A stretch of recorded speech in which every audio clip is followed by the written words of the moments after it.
All right, hello and welcome to this episode where we're going to talk about the idea of trust and really beginning to trust in something beyond yourself when it comes to OCD and anxiety recovery. So for those of you that don't know me, my name is Matt Codde, and I'm the founder of Restored Minds and the creator of the AAA Response. And so, again, on this episode, I really want to dive into this idea of trust because I think it's crucial to a person's recovery. So real quick before we dive in, if you would please do me a favor and like and subscribe, as well as leave a nice comment or review on iTunes or Spotify. I would be eternally grateful because it really helps the show and the algorithm and get this information to more people. Also, if you're struggling and you're looking for support and you're looking for guidance, we have links right down in the notes that will take you some great places to get started with Restored Minds. You can also head over to restoredminds.com. You can complete an application for our TBC program or our group or one-on-one coaching, right? So we have tons of resources available for you. This is not something that you need to struggle with alone. So with that said, let's go ahead and dive in the episode. So trust. First off, I just want you to kind of ask yourself what that means to you. Right? What does trust mean to you? Because I could throw out a definition and tell you what it means to me, but really the important thing is, what does that mean to you? And more importantly, what does it mean to trust something other than yourself? See, I think a central problem with OCD and anxiety is that a person has over trusted, I don't know if that's even a word, but has given way too much trust to their mind to keep them safe. And you might be like, well, yeah, like, of course I do, right? Like, that's, or more importantly, like, you might even believe that you are the mind, right? In the sense of you're this voice that's just talking in your head.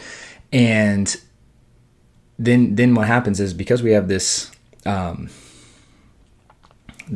over investment of trust in the mind, what happens is that it says something and then we react. It says something, then we react. It says something, then we react. And this is the loop that many people live in, right? And a lot of people, want to talk about OCD and anxiety from an ERP perspective, which obviously, don't get me wrong, I totally believe in. It's one of the cornerstones of the recovery process, as well as in the TBC program, right? I mean, it's a central piece, but ERP comes from, the only way we can really engage in ERP is if we do trust something beyond our mind, right? I think this element of trust is so important and not talked about, and that's why I wanted to make an episode about it today, because, when we talk about trust, it's like, what do you trust?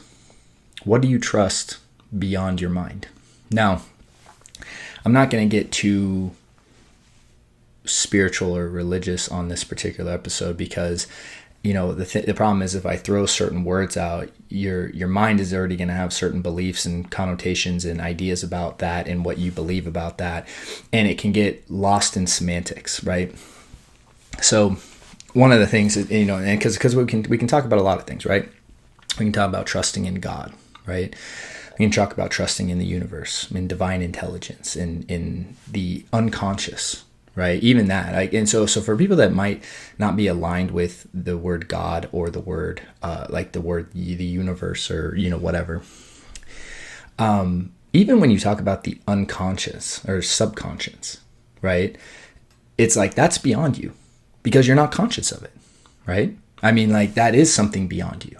And this is why I like the book, The Power of the Subconscious Mind, where, and what a lot of thinkers, especially in like the 1900s, right, talked about, like, the creative mind, the subconscious mind, right, the power of the subconscious mind, and really, and working on yourself from that level. It was obviously very important, and what you trust in, right? And then, even in Richard Dott's, who I'm a big fan of, in his work, he just literally calls that not mind, right? Which I think is so funny, because it's just the idea of, like, there's mind and then there's not mind. And whatever you want to call that, that's what you put your trust in. And because the more and more we trust the mind, and we let the mind kind of guide us, the more we seem to run into problems, because the mind cannot conceive of everything in this world, and it certainly can't solve most of the problems that we come up with, and even its solutions are very limited in its scope of what it believes is possible.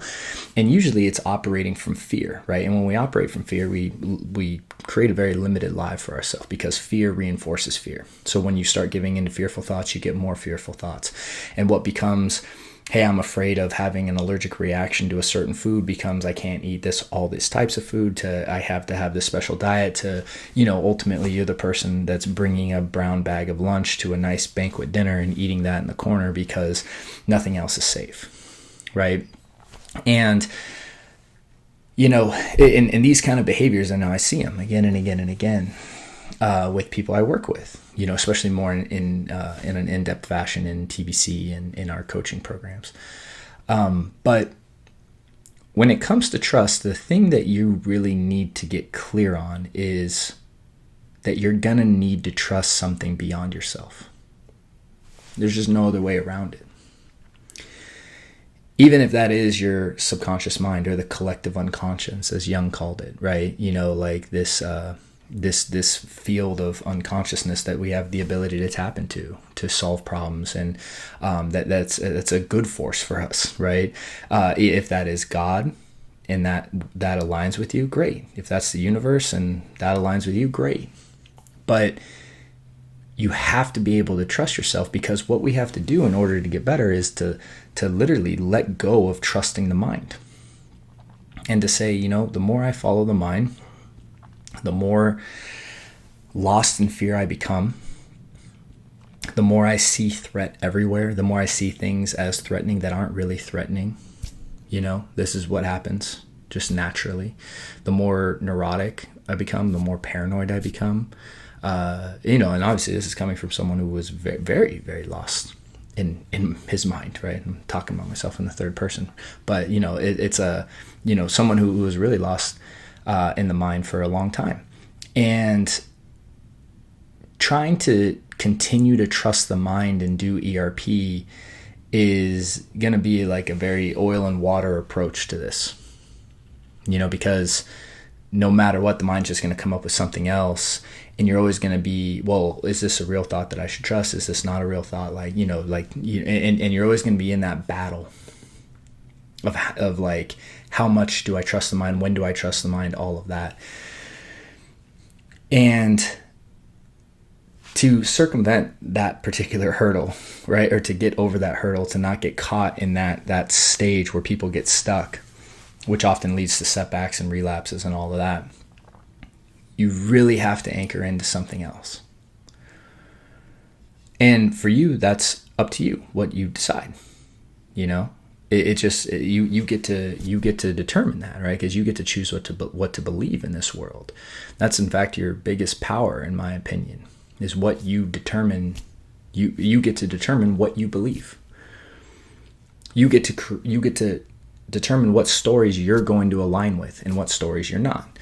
You get to determine if you're going to see this world as this terrible thing, this dangerous thing that you have to navigate to get through, that life is something that you have to get through. It's something that happens to you.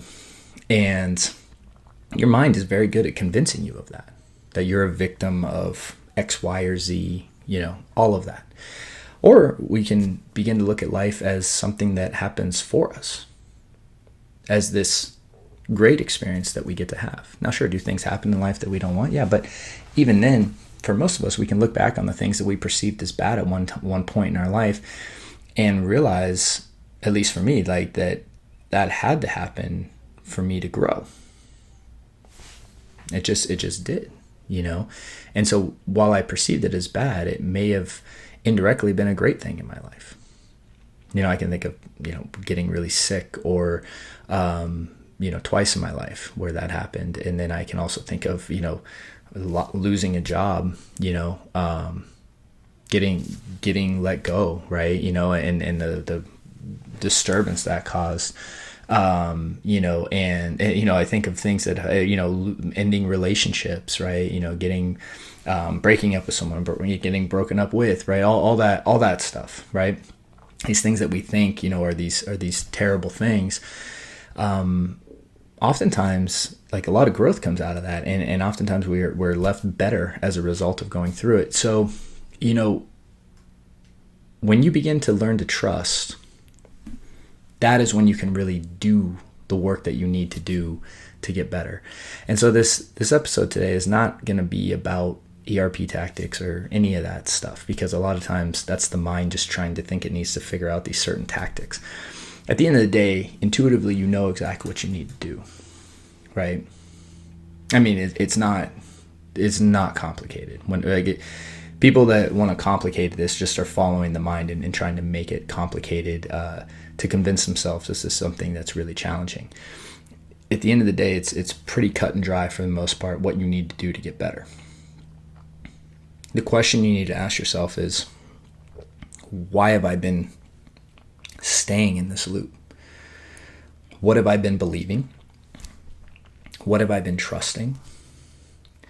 And if I don't change what I'm trusting, if I don't change what I'm believing, then there's no reason to assume that things are going to be different in the future. There's no reason to assume that,